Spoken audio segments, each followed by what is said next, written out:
Mi nombre es Tania Estrada, soy cofundadora de Service Design México y hoy tengo la alegría de presentarles a Paulina Navarro del equipo y nuestros partners Trust. Voy a presentárselas y en unos minutos vamos a arrancar con el evento. Muchas gracias por unirse a este evento, que es continuación de Front Stage, que es con lo que ahora sí oficialmente cerramos el ciclo del evento de este año. Y pues antes que nada agradecerle a Pau. Voy a leer ahora su biografía para que la conozcan un poquito más. Bueno, Paulina Navarro es responsable de la planeación financiera, es Culture Thruster y CFO, es responsable de la planeación financiera, el desarrollo y la arquitectura de talento en Trust, de definir un propósito común y definir el Trust Way. Desde que comenzó su carrera ha buscado formas de añadir valor a los clientes y a la sociedad. Primero, como empresaria y creadora de contenido, luego como consultora en comunicación de marca y ahora entretejiendo la tecnología con modelos centrados en las personas para lograr bienestar, eficiencia y resultados. Voy a leer un abstracto que nos comparte Pau. Lo que al principio parecía un oxímoron, personas y números se han convertido en una gran oportunidad para desarrollar nuevas habilidades, desde cálculos financieros para metodologías de investigación hasta estrategias de construcción de cultura para plataformas digitales.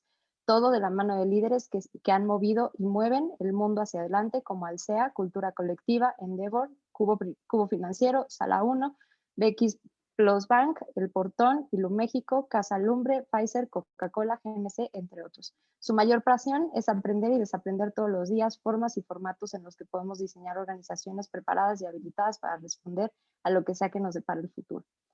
Y ahora les voy a compartir el abstract de la conferencia que tendremos el día de hoy, Change Readiness, cómo instalar una mentalidad de favorabilidad al cambio en tu organización. A lo largo de la conferencia conocerás cuáles son los elementos clave en los que debes enfocarte para poder instalar dentro de tu organización y cultura un pensamiento de favorabilidad al cambio, profundizando sobre un modelo propio, diseñado y adaptado específicamente para ayudar a las organizaciones de la TAM a anticipar, identificar y eliminar las barreras de rechazo a cualquier tipo de cambio organizacional, digitalización, cambios de liderazgo, cambios en los servicios, modificación del esquema de trabajo, etc. Listo, pues ahora sí. Pau, bienvenida. Muchas gracias otra vez por estar aquí, por darnos este ratito de tu conocimiento y del tiempo que tan amablemente nos compartes. Es un honor tenerte. Y pues ahora sí te dejo aquí con la audiencia y pues mucho éxito. Muchas gracias, Dan. Muchas gracias. Y antes que nada, bueno, a todos, bienvenidos. Muchas gracias por conectarse y más a esta hora en jueves. Quiero, antes que nada, decirles e invitarlos a que se sumen a todo el network de Service Design México que encabeza Tania, junto con Nora Tejeda también, que son fundadoras de este movimiento. Se acaban de aventar un eventazo, Front Stage, en la semana pasada. Y entonces, si no conocen mucho de este universo de desarrollo de servicios, diseño de productos y de nuevos negocios, échenles un ojo, son unas cracks y yo me siento súper honrada de estar aquí. Entonces, como decía Tan, la gran pregunta sobre la que me gustaría abordar esta conferencia es cómo habilitamos a las organizaciones y a las personas a cambiar el chip respecto a el cambio y a dejar de verlo como algo completamente negativo y más bien entrar en este círculo virtuoso de favorabilidad al cambio, de favorecer el cambio. ¿Y de qué se trata este concepto? Digo, en inglés es Change Readiness, es un modelo que hemos diseñado en Trust y que ya hemos implementado en muchas organizaciones en Latinoamérica, pero para adentrarnos un poquito en esto, quisiera, y que entendamos el concepto de Change Readiness o de favorabilidad al cambio, me gustaría primero entrar por el cambio y sensibilizarnos un poquito de cara a cómo realmente nos impacta el cambio en nuestro día como personas y como organizaciones. Entonces, si yo les pidiera hoy, no lo voy a hacer, pero si yo les pidiera hoy que en este momento que cambiaran la forma en la que están conectados a esta conferencia, si están en su computadora, pedirles que se fueran a su iPhone o viceversa, o pedirles que se cambiaran de lugar o que se cambiaran de ropa para estar en esta conferencia, probablemente lo que sucedería es que me quedaría hablando sola 60 minutos, o bueno, con Tania aquí, pero porque ella pues, es la host, entonces está obligada, y me quedaría aquí hablando sola porque muchos de ustedes en ese proceso de cambiar o de hacerlo o me darían el avión o se sentirían muy incómodos de que de la nada les esté pidiendo un cambio así. Y ahora imaginémonos si un cambio así de sencillo nos impacta en el día a día, imaginémonos un mundo, obviamente no es algo que real, es algo completamente hipotético, en donde de la nada un martes te levantas y el mundo te exige que cambies tu forma de trabajar o que cambies tu forma de vestirte, de ponerte algo raro, nuevo en la cara, o de que cambies la forma de lavarte las manos o de pedir el súper. Entonces, realmente en ese universo hipotético que estoy hablando de un mundo que no sabemos nada nosotros, ¿verdad? En una vida feliz. Realmente todos esos cambios, si nos estaría incomodando el que yo les pidiera ahorita que se cambiaran una playera, el que les pida todas esas cosas que son instrumentales en su día a día, el caos que generaría en el pensamiento o en la forma en la que abordamos las cosas. Y más allá, como persona individuo, ahora imagínense organizaciones y millones de organizaciones en el mundo, tener que cambiar su operación, sus sistemas de trabajo, sus sistemas de servicio, sus sistemas de comunicación y todo esto que realmente pondría a la organización en un shock ante estos cambios tan abruptos que estuvieran sucediendo. Y esto, muchas veces cuando hablamos de organizaciones se siente como algo muy elevado, pero realmente las organizaciones somos personas. Y si nos vamos realmente al entendimiento de por qué como personas reaccionamos como reaccionamos ante un cambio tan sencillo como el pedirles ahorita que se cambien la playera o que todos se vistieran de negro, la razón y la forma en la que se explica estas reacciones es algo relativamente sencillo y que a lo mejor nos parece bastante lógico, pero que tomó durante mucho tiempo estudios de neurocientíficos encontrar y entender. Y esto en el 2018, dos neurocientíficos que se llaman Lieberman y Eisenberg, por si quieren por ahí la referencia, publican un estudio en el que identifican la forma en la que el cerebro humano registra las diferentes amenazas. Y uno de los grandes hallazgos que encontraron es que la manera en la que el ser humano registra una amenaza física, como por ejemplo que ahorita se dieran cuenta que tienen un alacrán en el hombro o que entrara un león de la nada a su casa o al cuarto en el que están tomando esta conferencia, el cerebro registra eso como una amenaza que realmente está afectando tu supervivencia y lo registra de una manera en la que va a afectar la forma en la que tú reaccionas, tomas decisiones y te mueves. Y lo interesante de este estudio es que encontraron que esas amenazas físicas, el cerebro las registra con la misma intensidad con la que registra las amenazas sociales. Y una amenaza social, que ahorita voy a entrar a profundidad de eso, quiero realmente ser práctica y que al final se lleven algo a sus casas y a sus organizaciones que puedan activar, pero como un ejemplo, una amenaza social es que de la nada te pidan que en una mesa de 20 personas des un speech. Si eres un introvertido, probablemente te dé más miedo dar ese speech que el alacrán en el hombro. O que, por ejemplo, de la nada empieces una nueva relación y te toque conocer a tus suegros. Entonces, esas amenazas sociales, el cerebro las registra con el mismo nivel de intensidad y con el mismo shock que una amenaza física que pudiera poner en peligro tu integridad. Y esto lo comento porque además una de las cosas más relevantes es que estas amenazas sociales no solo las registra el cerebro aun cuando no te estén pasando inmediatamente. ¿Y a qué me refiero con esto?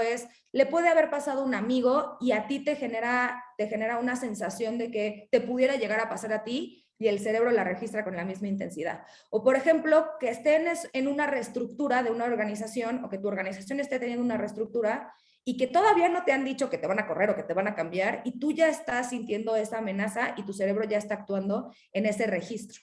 Y lo importante de las amenazas sociales y por qué me estoy aventando este choro es porque la forma en la que el cerebro las registre, ya sea como algo completamente negativo o completamente positivo, dependiendo la experiencia que tengas, afecta la manera en la que tomas decisiones, en la que resuelves problemas y en las que buscas colaborar o logras colaborar con las personas, o con tu equipo, o con tu familia, o con tus amigos. Y esto es muy relevante porque independientemente que afecta muchas otras capacidades, me voy a centrar en estas tres.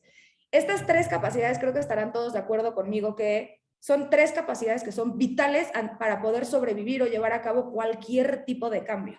Entonces, ahora imagínense, regresando ya al mundo de la realidad y no al mundo hipotético, cómo nos afectó entrar a un mundo pandémico en donde las organizaciones fueron obligadas a entrar a temas de digitalización, nuestra salud se veía afectada, nuestro entorno social y nuestra manera de relacionarnos se veía afectado. Y eso es así como afectó esa parte pandémica, pudiera afectar cualquier tipo de cambio en una organización o en una persona, tan sencillo como a lo mejor cambiarse de casa.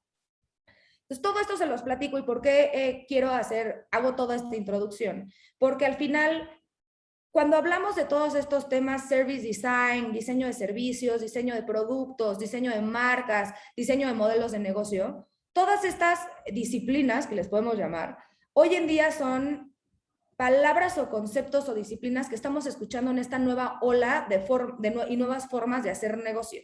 Y que todas estas disciplinas al final están diseñadas para dos cosas.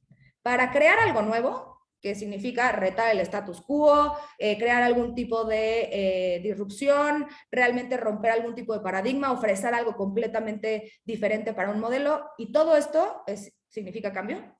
O bien para arreglar algo que no estaba jalando al 100% y que eso también amenaza el status quo, también puede llegar a amenazar jerarquías de las cuales venían beneficiándose a lo mejor de la forma en la que se vienen haciendo las cosas, y una vez más eso genera cambio y eso detona cambio de alguna u otra manera.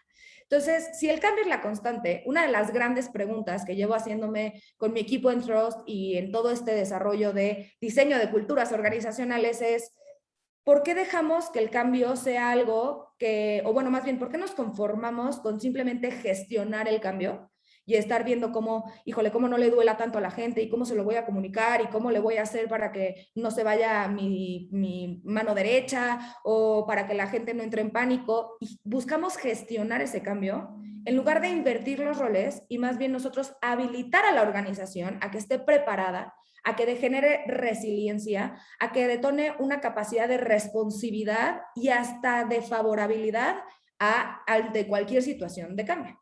Y que eso nos ayude a invertir los roles para que el cambio no sea algo que nos pase, sino más bien nosotros hacer que pase el cambio de la manera que realmente nos favorece.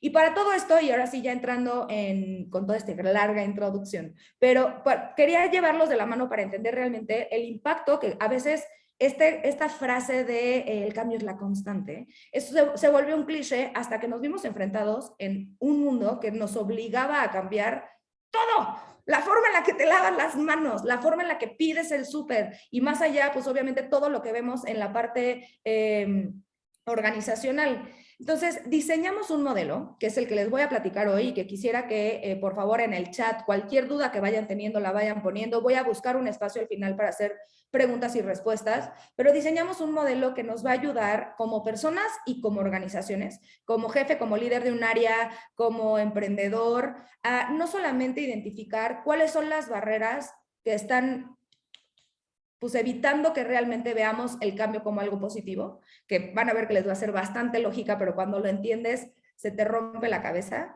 Y no solamente ver cómo resolver esas barreras, sino cómo anticipar a que la próxima vez que suceda un cambio, ya tu cabeza registre esto no como una amenaza, sino como algo positivo.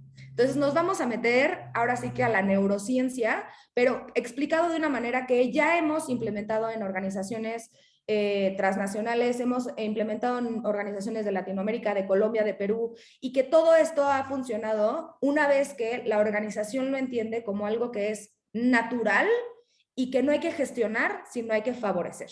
Entonces les voy a presentar mi pantalla. Voy a dejar de verlos, entonces cualquier duda ahí, Tania, te pido que tú me levantes. Yo ya igual también les puse en el chat que nos compartan sus dudas y yo aquí tengo todo bajo control, no te preocupes. Súper. Entonces, este modelo de favorabilidad del cambio parte de un modelo que ya existe, que es un modelo que de hecho detona de este estudio que les platicaba antes de Eisenberg y el otro que no me acuerdo ahorita cómo se llama, pero parte de 4 pilares que son de 5 pilares que son estas 5 amenazas que les llamamos amenazas sociales. La primera es familiaridad. Y la familiaridad, o sea, la amenaza es qué tan perteneciente o qué tan parte de este grupo te sientes, qué tanto te sientes que conoces a la gente con la que estás alrededor, que te sientes seguro y que sabes más o menos cómo funciona el sistema o el grupo del cual eres parte. Ese es el primero, que bueno, es familiaridad, o en inglés es relatedness. Cuando nos vamos al segundo es certidumbre, es qué tanto sé que lo que esté sucediendo en ese sistema, ¿no? en ese grupo del que soy parte, qué tanto sé lo que va a pasar o cómo va a pasar, o por lo menos tener la capacidad de saber qué tanto me va a afectar o cómo me va a afectar. Y esto es uno de los puntos, obviamente, que por lógica es de los primeros que brinca ante un momento de cambio cuando hay completa incertidumbre, ¿no? Luego, el tercer pilar o la tercera amenaza social es la autonomía. Es qué tan capaz y qué tan empoderado me siento de yo poder tomar decisiones, de poder sobrevivir, de poder tomar una decisión y entonces avanzar y saber que está en mis manos la forma en la que voy a poder reaccionar ante esto. El cuarto es el estatus, y esto es algo que tenemos nato como sociedad, es qué tanto esto me va a subir o a bajar dentro de este sistema. Me va a posicionar como alguien mejor, me va a posicionar como alguien peor, me va a hacer que la gente me critique, me vea feo, me acepte, me deje de afectar. Y cuando vemos estas cuatro amenazas sociales, hay una que se detona en el centro de estas, que es el sentido de justicia. Es qué tan justo estamos viviendo lo que sea que estamos viviendo. Es yo me siento en desventaja o en ventaja versus otros a lo largo de todo este sistema del que soy parte o de todo esto que está sucediendo. Ahora, este modelo que se llama modelo SCARF, lo pueden buscar, no lo inventé yo, y es sobre la base, les digo, neurocientífica sobre la que se crea todo este estudio. Cada uno de estos botones son botones que son estas amenazas de las que les decía, son el alacrán o el león social que podemos ver. Y por ejemplo, el ejemplo que les ponía de tus suegros, ¿no? Es, ¿qué tan familiar eres con tu suegro? Pues eres familiar con tu novio, con tu novia o con tu pareja o con quien estés, pero a lo mejor a los suegros es la primera vez que los conoces y no sabes cómo son, cómo hablan, si son light, si son cerrados. La certidumbre de saber cómo cómo te van a hablar, si te van a querer, no te van a querer, te van a aceptar, no te van a aceptar. La autonomía de saber que probablemente tú no llevas el control de esa conversación, y el estatus de pensar que ellos pueden tener una influencia en la forma en la que tu novio o tu novia o tu pareja te ve, y qué tan justo es eso. Entonces, todos estos elementos y todos estos lo podemos llevar a cualquier tipo de circunstancia que detone esta sensación de desbalance ante lo que un cambio o una situación pues nueva o diferente te puede dar, ¿no? Ahora esto también se refleja en las organizaciones.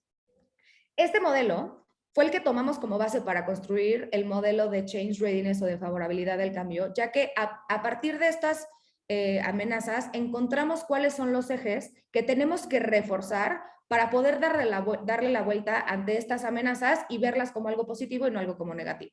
Y voy a empezar a platicarles de estas. Entre familiaridad y certidumbre se detona un primer elemento que es confianza. Es ¿qué tanto confías en el sistema en el que estoy? ¿Qué tanto confío en la organización? ¿Confío en el proceso que se está viviendo? ¿Confío en la toma de decisión? ¿Confío en que el líder que me esté llevando sea un padre o madre de familia o sea un líder organizacional, un CEO? ¿Y qué tanta coherencia existe entre lo que yo entendía, de lo que yo era parte, y lo que realmente está pasando? Entonces, como ven, esto se da entre el punto de familiaridad y el punto de certidumbre, y este pico que encontramos de confianza es algo que puede ser o una barrera cuando hay esa desconfianza, o si tienes esa confianza y tú la detonas y la construyes en tu equipo y en tu sistema, es algo que te va a ayudar a construir esa favorabilidad. Ahora, la segunda de estos picos que vemos es la capacidad. Se da entre la certidumbre y la autonomía.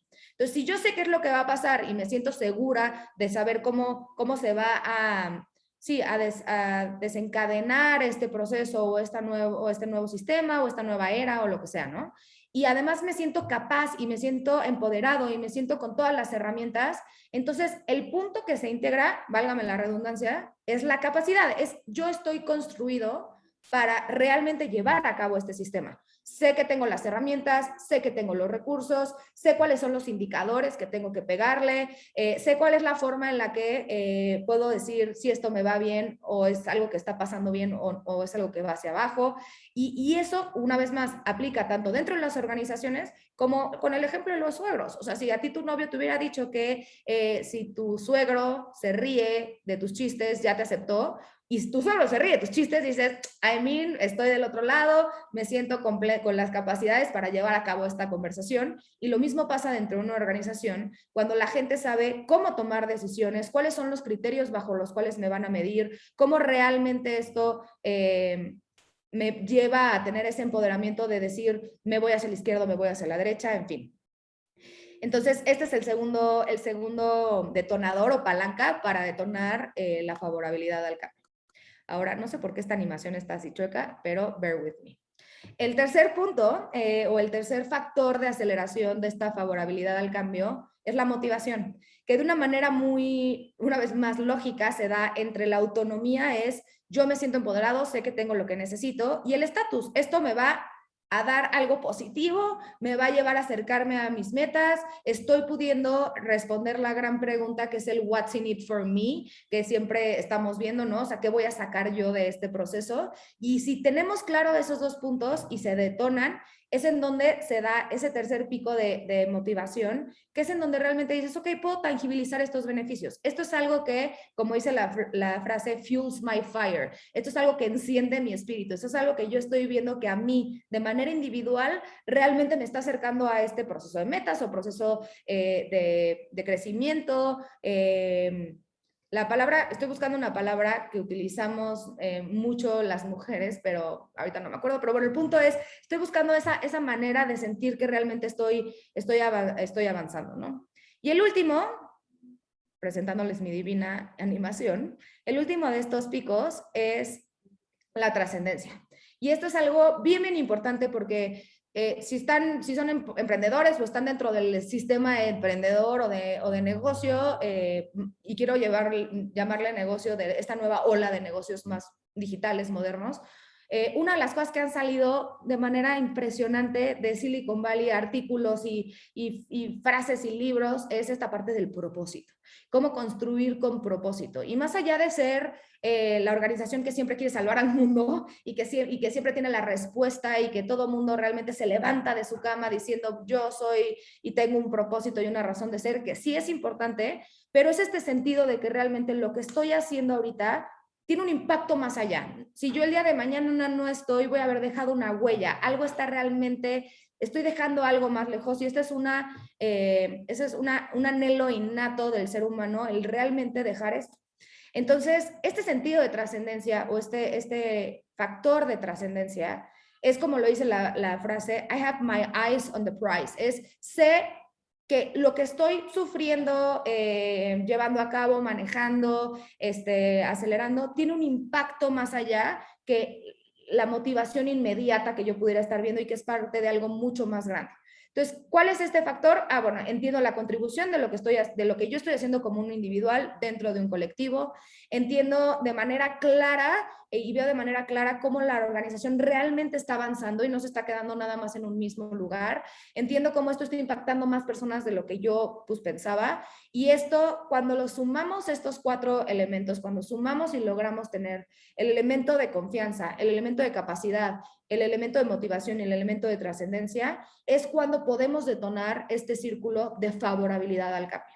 Ahora, una de las grandes preguntas que me hacen es, ¿cuál es más importante? Siempre me dicen, siempre va a haber uno que se prenda más, ¿en cuál me tengo que fijar? Porque me estás pidiendo que me fije en 5 diferentes factores o en no sé cuántos diferentes factores. La realidad es que el modelo SCARF que les presenté al principio, que serían los botones que estamos viendo aquí en blanco, me voy a regresar una, familiaridad, certidumbre, autonomía, estatus y justicia, son muy importantes, pero como organización y buscando este sentido de favorabilidad al cambio, los podemos resumir en estos 4, que son los factores que detonan este sentido de favorabilidad, o bien, si no son bien manejados, más bien son las barreras. Entonces, estos se vuelven los indicadores sobre los cuales podemos ver si la gente está entendiendo un cambio positivo, entendiendo un cambio negativo y viendo cómo lo podemos resolver.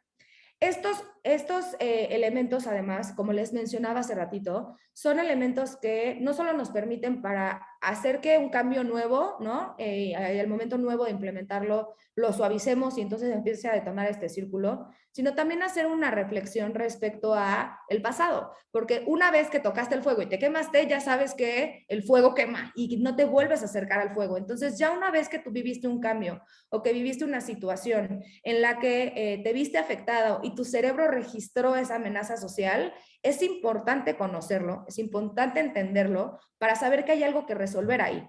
De otra forma, simplemente podrías estar tú impulsando todos estos factores y buscando maneras de cómo enfocar a que la gente se sienta capaz y que la gente esté motivada y que la gente tenga confianza, pero como ya hubo una herida previa y ya hubo un registro neuronal, no solamente en el ADN de la persona, sino en el ADN organizacional, que es el famosísimo radiopasillo, es cuando realmente estas cosas no funcionan. Entonces la gente se cansa. Dicen, yo hice un súper ejercicio de team building para detonar confianza entre mis colaboradores. Pues sí, brother, pero nunca le hiciste frente a lo mejor a una reestructura que fue muy mal manejada y que eso ya detonó esa huella o esa herida en el ADN de la organización y que aunque haya sido hace 5 años, es algo que pasa y trasciende dentro de lo que se conoce como la forma de abordar el cambio. Entonces, para realmente poder entrar en este círculo de favorabilidad, hay 5 pasos que tenemos que asegurar, híjole, perdón por mi superanimación, pero hay 5 pasos que tenemos que seguir para que realmente veamos un cambio y una fórmula en la que pasemos de este círculo vicioso de gestionar el cambio, que no tienen una idea, me salen ronches nada más de pensarlo, y más bien pasemos a un círculo de favorabilidad, de algo que el cambio se entiende como algo positivo, que se sanan esas heridas del pasado y empezamos a cambiar el mindset. Y por eso les decía que es como instalar un pensamiento de favorabilidad al cambio, un mindset de change readiness, y no es simplemente un sentido de palabras, ¿no? De comunicación. Entonces, el primero es diagnóstico. Y como lo hice en el Rey León, el pasado puede doler, pero si aprendes de él y si lo revisas y lo atiendes, realmente podemos aprender de él y eso nos va a ayudar a afrontar o a construir lo que queramos construir al futuro. Entonces, este momento que les decía, este diagnóstico que hay que hacer es tomando estos puntos, es decir, a ver, ¿qué ha destruido o construido la confianza en la organización hacia atrás? ¿Qué momentos hemos tenido en los que hemos visto, más allá de las encuestas de cierre de año, de cómo se siente la gente, de Best Place to Work, que son herramientas increíbles, pero realmente entender e irnos un poquito y un nivel más abajo de qué ha pasado que afectó, bien o mal, la confianza, que afectó la capacidad, que afectó la motivación, la trascendencia? Y estos puntos, se los digo porque realmente, por ejemplo, ahorita estamos trabajando para una organización que depende mucho de tener producto. Y por toda la bronca internacional que se ha detonado, los tiempos, cómo sean de importación y demás, muchas veces no tienen producto. Y la gente, al no tener producto, no se siente capaz y afecta ese botón de incapacidad de cómo abordar pues, la crisis, ¿no? Porque los jefes les están diciendo tienes que cumplir y tus ventas y tus indicador X y tu indicador Y, pero no te están dando el producto que tienes que vender. Entonces, eso es algo que afecta esa parte de capacidad, no es algo nada más emocional, es algo tangible, es algo real que sucede en las organizaciones. Entonces, si nosotros entendemos que hay un desabasto de producto, podemos darle la vuelta entendiendo las formas en cómo podemos resolver ese foco o esa barrera que se está encendiendo, particularmente en esta organización que les platico, que no puedo decir su nombre por confidencialidad, pero que está entrando además en un proceso de cambio digital y de pasar a ser una organización que atiende una omnicanalidad, es decir, e-commerce y entrega de tienda y entrega de mil maneras, ¿no? En lugar de nada más atenderlo de forma retail. Entonces, este diagnóstico es el primer paso para que realmente podamos avanzar y podamos entender qué es lo que tenemos que atender, qué es lo que tenemos que resolver y también las cosas buenas que han pasado y que te han funcionado antes, que dices, vamos a retomar eso, porque si nos funcionó antes, pues nos debe funcionar ahora, ¿no? La segunda es practicar o prácticas. Y una de las cosas muy importantes y una de mis personajes favoritos en el mundo mundial, Patty McCord, coautora del Código Cultural de Netflix, CEO Whisperer y soy su fan número uno, es la cultura realmente es lo que se dice y se hace.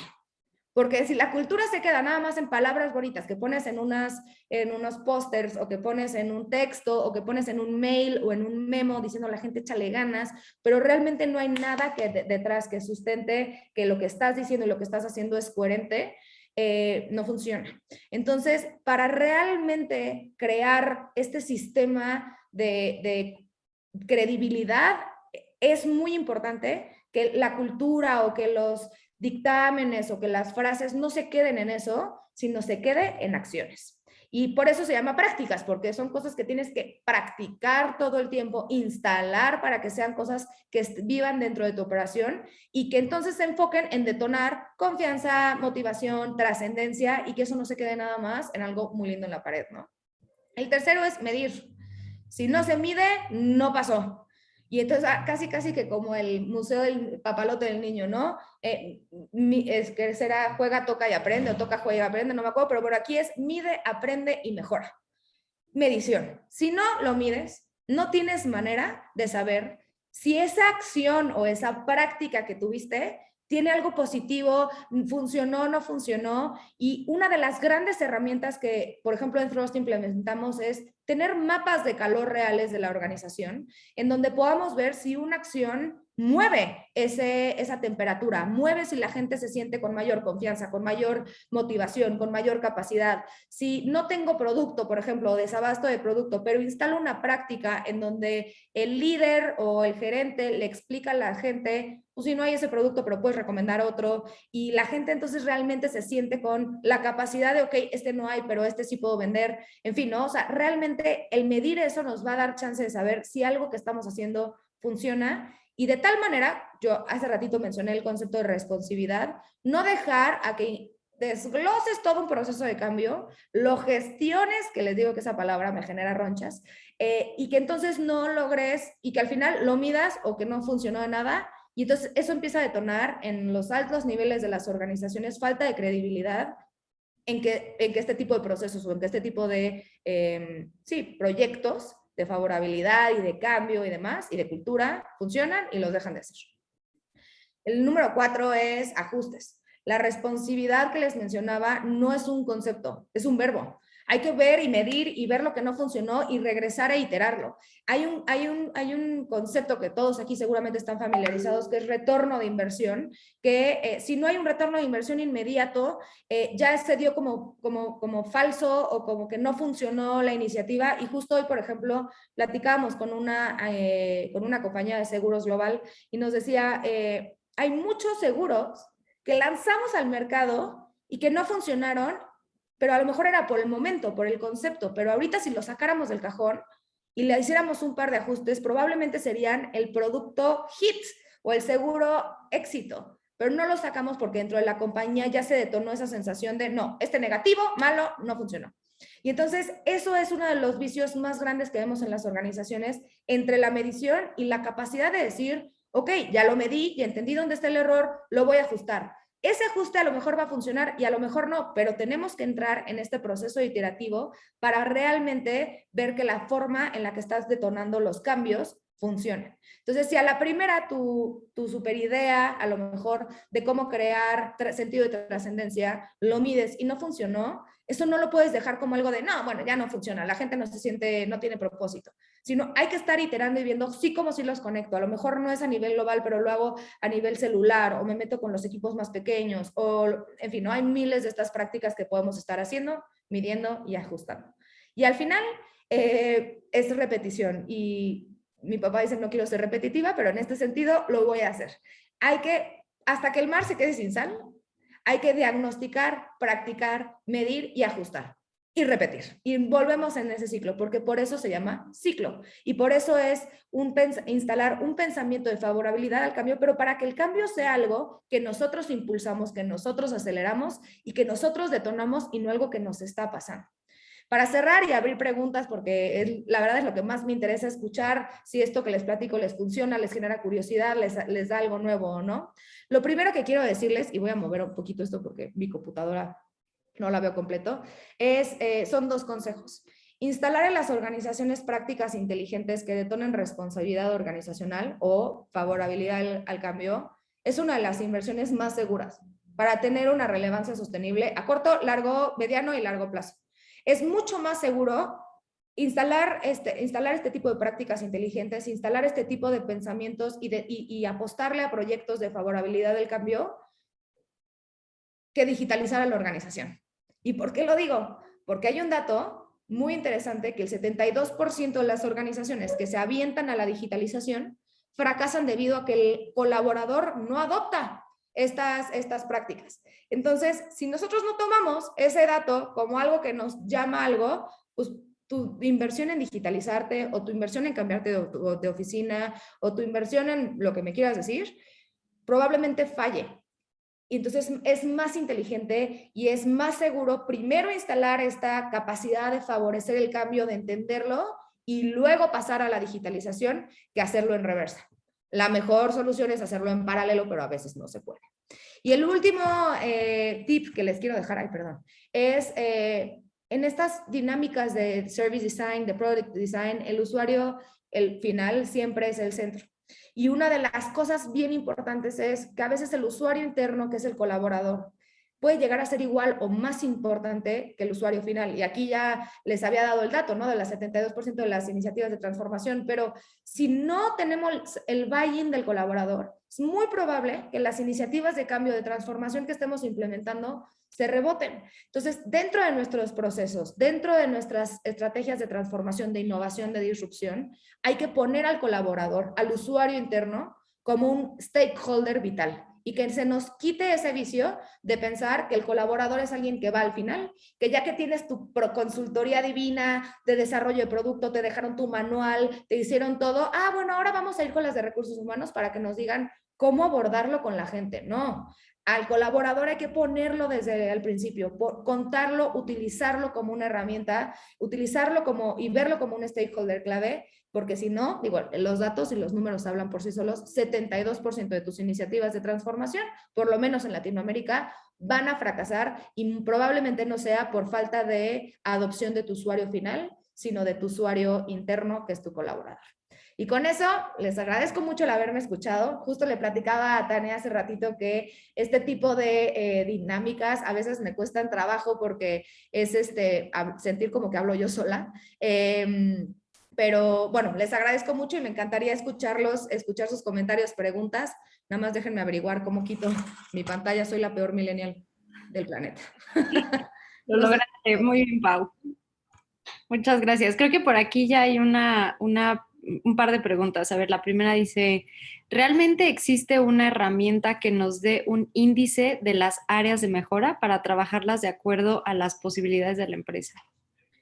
Hay muchas, pero todas, no hay herramienta perfecta y particularmente, Francisco, dentro de las herramientas que encontramos de Latinoamérica son bien diferentes.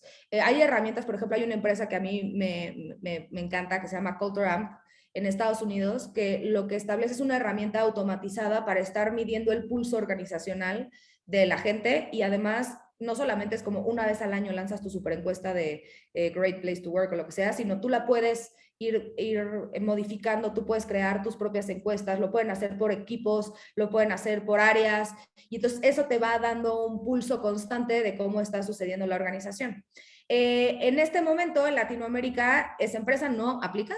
En Latinoamérica creo que hay una o dos empresas que más o menos están dirigiendo su modelo de negocio a algo similar, pero la mejor herramienta que yo he visto en estos 10 años es esto, o sea, es instalar esta favorabilidad, detonar estos diagnósticos, entender que estos diagnósticos no son algo que tenemos que hacer una vez al año, sino hacerlos constantemente. Hacerlos trimestrales se me hace poquito, imagínense. Entonces, realmente estar constantemente hacer esto, capacitar a tus gerentes, capacitar a tus líderes para que estén llevando un monitoreo de esto.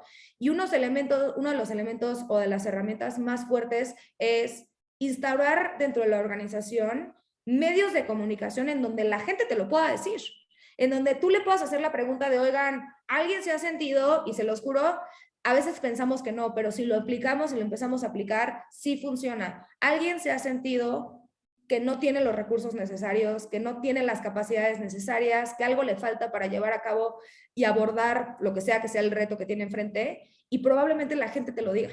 Entonces, este tipo de herramientas son súper interesantes.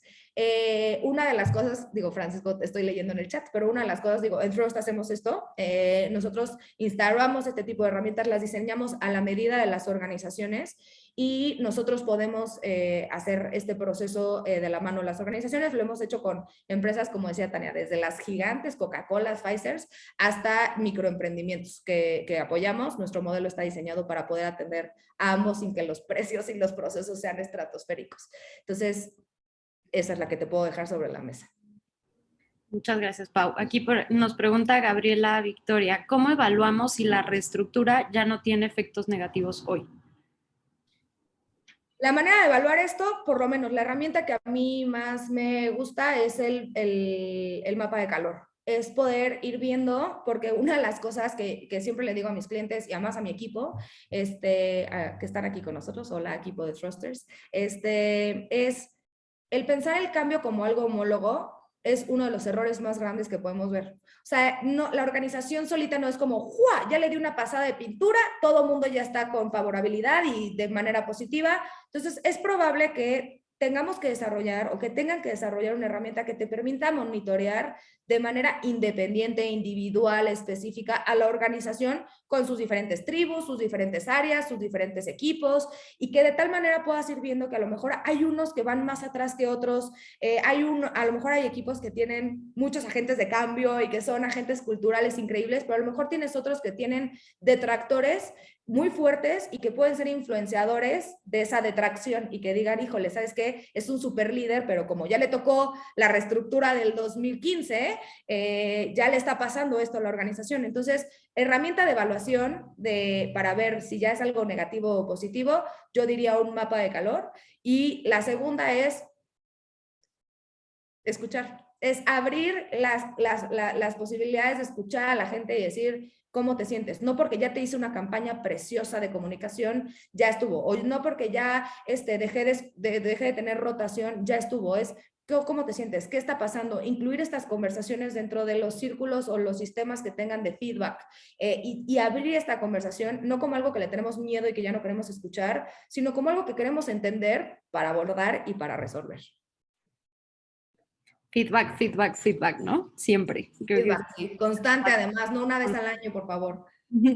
Más de una vez al año. Otra pregunta era también sobre las herramientas. Me voy a ir sobre la de Carlos Valenzuela. Nos pregunta, ¿qué podemos hacer para generar cambios perdurables a través de todos los niveles de una empresa, sobre todo en personal de plantas o operativo que por lo general queda excluido de esas iniciativas? Es un súper tema. Gracias, Carlos, por la pregunta. Cuando hablamos de organizaciones que tienen un componente industrial, como lo dice la pregunta, ¿no? Plantas, o que tienen centros de distribución, o que tienen temas de agricultura, por ejemplo, y que están lejos. Ahorita nosotros trabajamos con una empresa que además es uno de nuestros clientes estrella. Ellos hacen marcas de alcoholes o de espíritus, ¿no? De diferentes mezcales, tequilas, etcétera. Y uno de sus grandes componentes, pues, es la gente que está en el agave y que está allá, ¿no?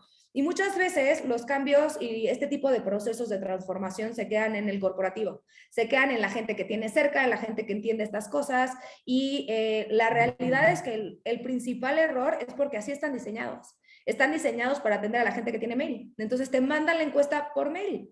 Pero la persona que está en la planta, o la persona que está en la tienda de retail, o la persona que está en el campo, no tiene mail ni siquiera de la compañía. Entonces, hay hasta diferentes maneras en las que las organizaciones han logrado catalogar a estas personas o a estos grupos. Entonces, lo primero que diría para que realmente se logren cambios perdurables es, primero, diseña tu proceso entendiendo que tienes tribus diferentes. Y eso no es malo o es bueno, es como es. Tienes gente que tiene correo, tienes gente que no tiene correo. Tienes gente que entiende gestión, la palabra gestión, o que entiende el idioma inglés, change readiness. Tienes gente que no. Tienes gente que tiene unas prioridades que probablemente sea a lo mejor un ascenso, y tienes gente que a lo mejor su prioridad sea su supervivencia dentro de la compañía, porque probablemente el sueldo que trabaje es del que depende toda su familia. Entonces, hay que entender esas diversidades de prioridades, de necesidades, de miedos, de heridas, y de cicatrices que han tenido que vivir y de circunstancias y abordarlo como tal.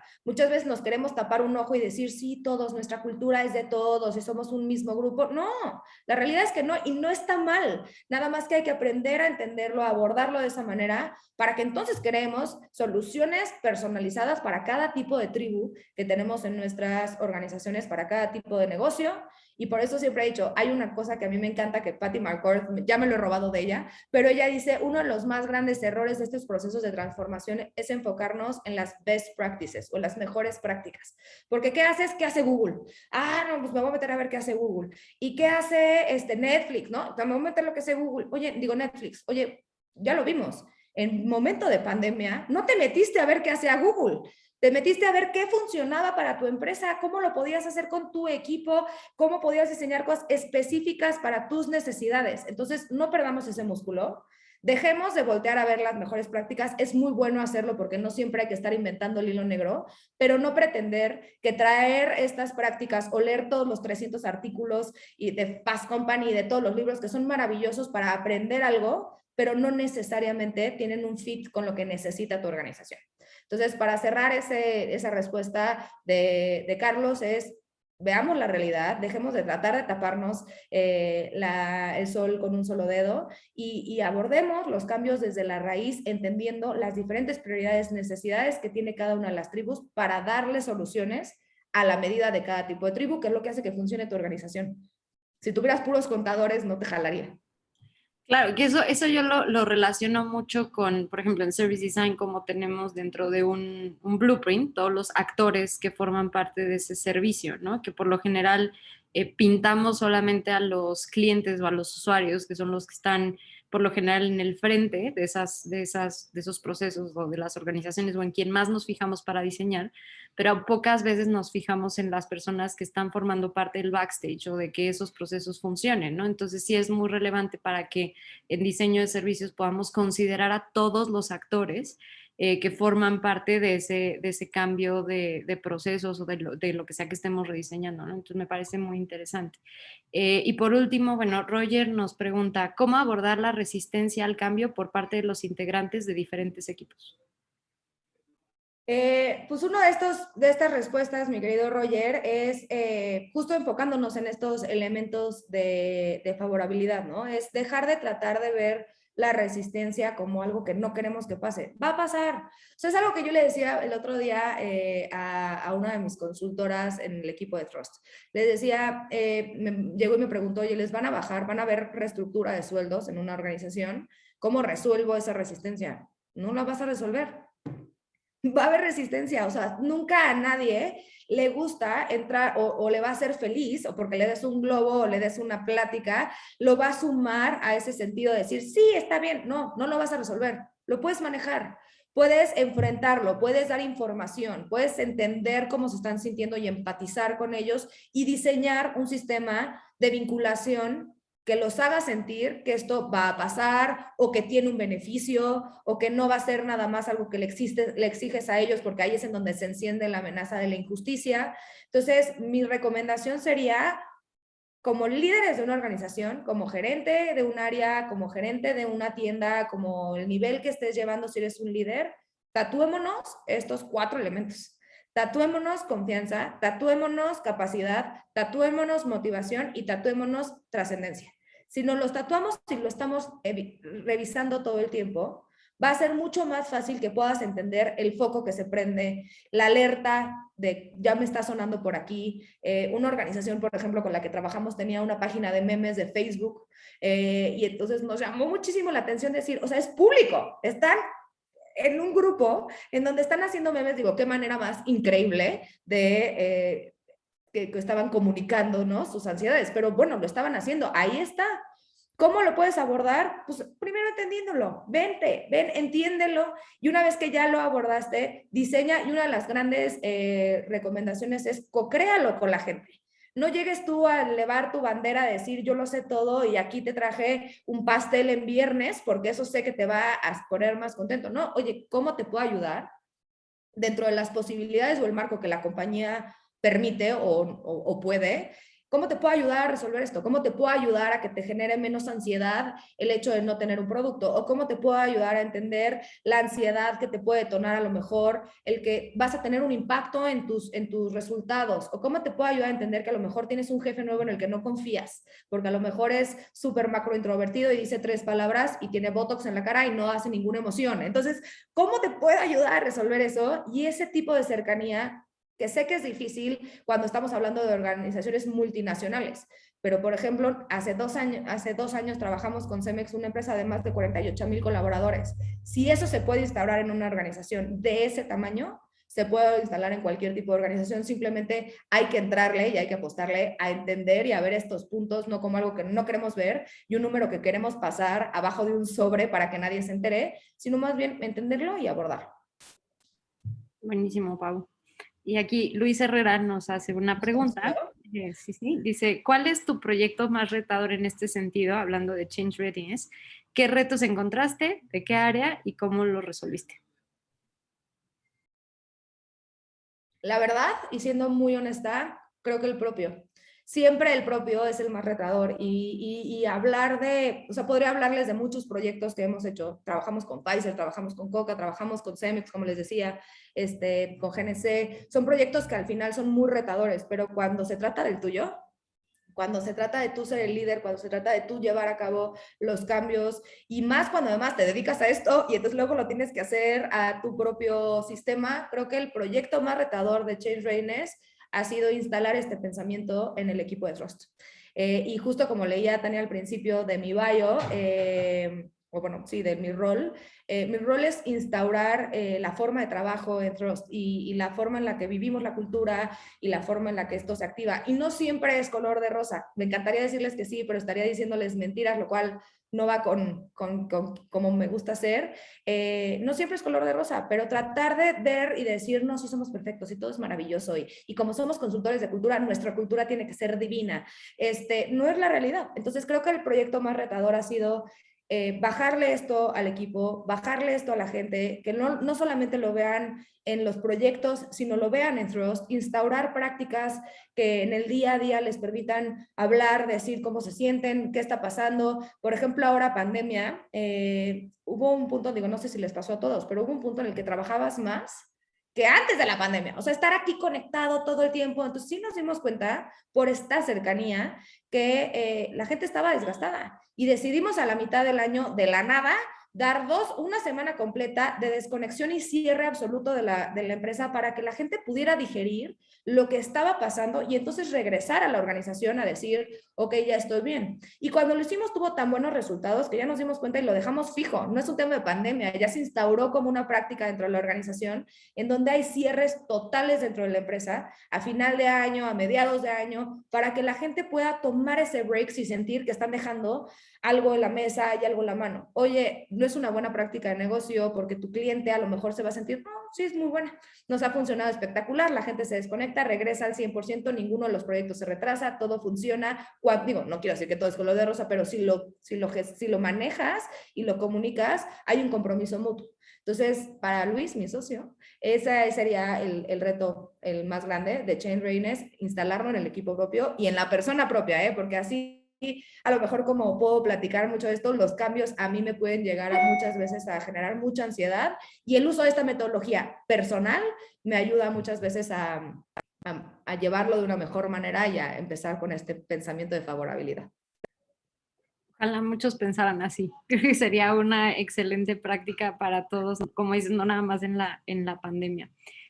Bueno, y nos queda ya un minutito, Pau. No sé si quieras agregar algún mensaje final. Ya no tenemos más preguntas. Para cerrar.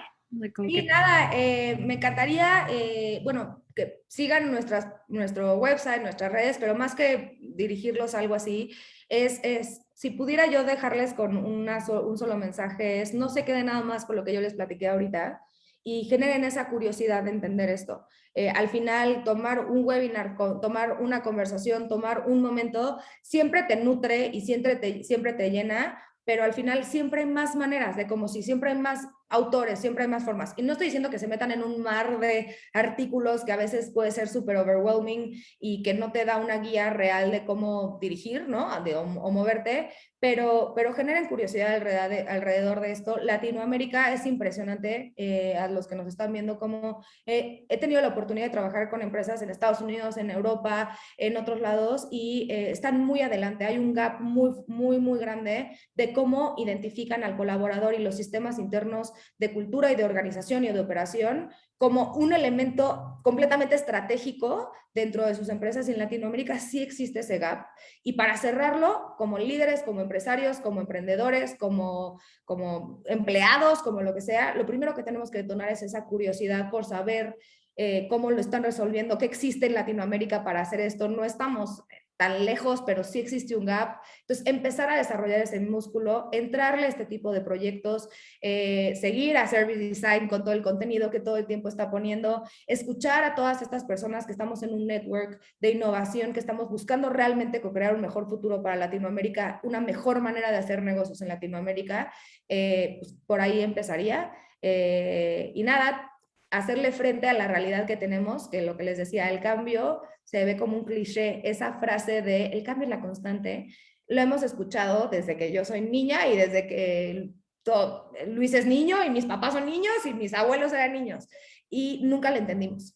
Y hoy tenemos una oportunidad de que el músculo que hemos desarrollado por el contexto y por la situación en la que estamos viviendo actualmente se mantenga fuerte y no se haga chiquito. Entonces, no lo dejemos ir, porque ahorita lo traemos muy fuerte, y es cuando tomar acciones, no dejarlo para mañana, ¿no? O para cuando las cosas se estabilicen. Eso sería mi consejo. Y nada, agradecerles por el espacio, a ti, Tania, a Nora, a todo el equipo de Service Design. Me siento súper honrada de ser parte de esta comunidad, de ser un partner estratégico de Service Design, y muchas gracias por haberme invitado a compartir un poquito de lo que mi cabeza todos los días está enmarañando. Gracias, Pau. No, fue una increíble plática. Yo personalmente lo platicaba con Luis, de estar en estos procesos también de cambios que son trascendentales y que creo que muchas veces como diseñadores perdemos de vista, ¿no? Lo creo y lo veo.